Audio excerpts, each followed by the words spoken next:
Loosen the hex screw to allow the face strip retaining latch to rotate out of the way. Insert a face strip into the roller lacer.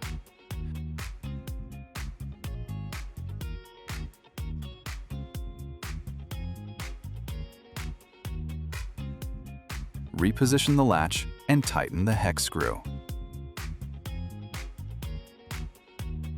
If necessary, cut the clipper wire hooks to the proper width.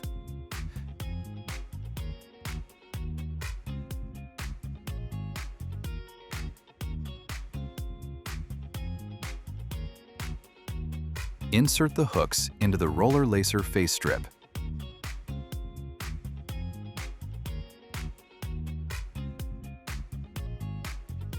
Insert the lacer pin into the face strip.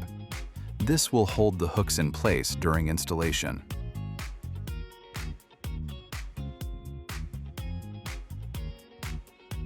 Remove the carding paper from the hooks. For unibar-style hooks, simply slide the paper out from the hooks. For carded hooks, use the carding paper remover. Guide the belt through the clamps and insert the belt end into the hooks, flush against the entire width of the face strip.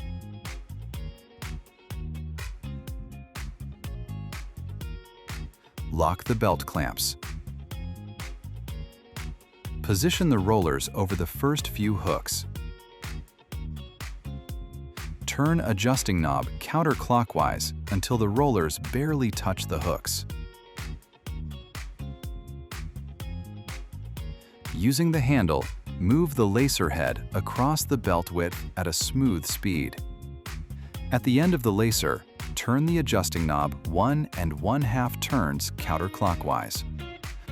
Move the lacer head back across the belt and turn the adjusting knob 1/2 turn with each pass.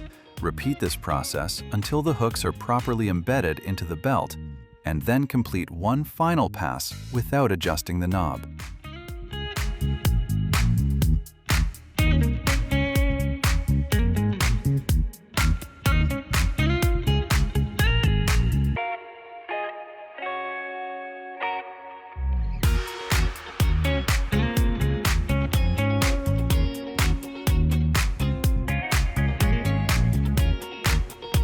Remove the lacer pin from the roller lacer.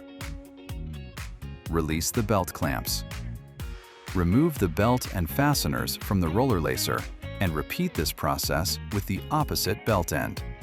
Using belt nippers, nip the trailing edge of the belt at a 45-degree angle.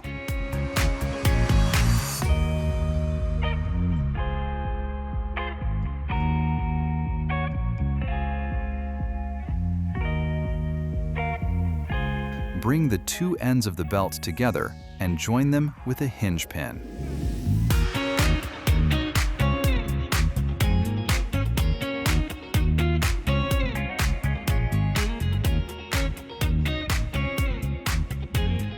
Note: to determine if the clipper wire hooks have been installed properly, look to see if the legs are parallel. 1/2 of the wire diameter is embedded in the belt, and the points have penetrated the opposite side of the belt.